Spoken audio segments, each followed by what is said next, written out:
BUMN tak sponsori Formula E Jakarta, anak buah Erick Thohir blak-blakan ungkap alasannya. Gelaran Formula E Jakarta yang akan berlangsung pada Sabtu 4 Juni 2022 dipastikan digelar tanpa sponsor dari perusahaan BUMN.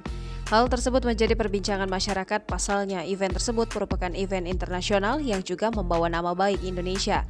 Lantas apa tanggapan dari Menteri BUMN Erick Thohir terkait tidak adanya sponsor dari BUMN? Terkait hal ini, staf khusus Menteri BUMN Arya Sinulinga memberi tanggapan. Menurutnya, Kementerian BUMN menerima informasi bahwa sebagian dari korporasi di bawah BUMN menerima proposal sponsorship dari panitia penyelenggara Jakarta IPRIX 2022 rata-rata sebulan sebelum event itu diselenggarakan.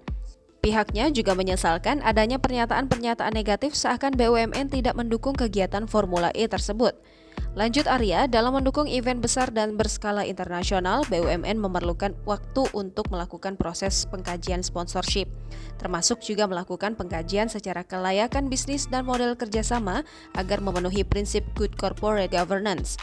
Proses pengkajian ini bervariasi di antara BUMN sesuai dengan peraturan di tiap perusahaan. Jangan lupa subscribe, share, komen, dan like ya!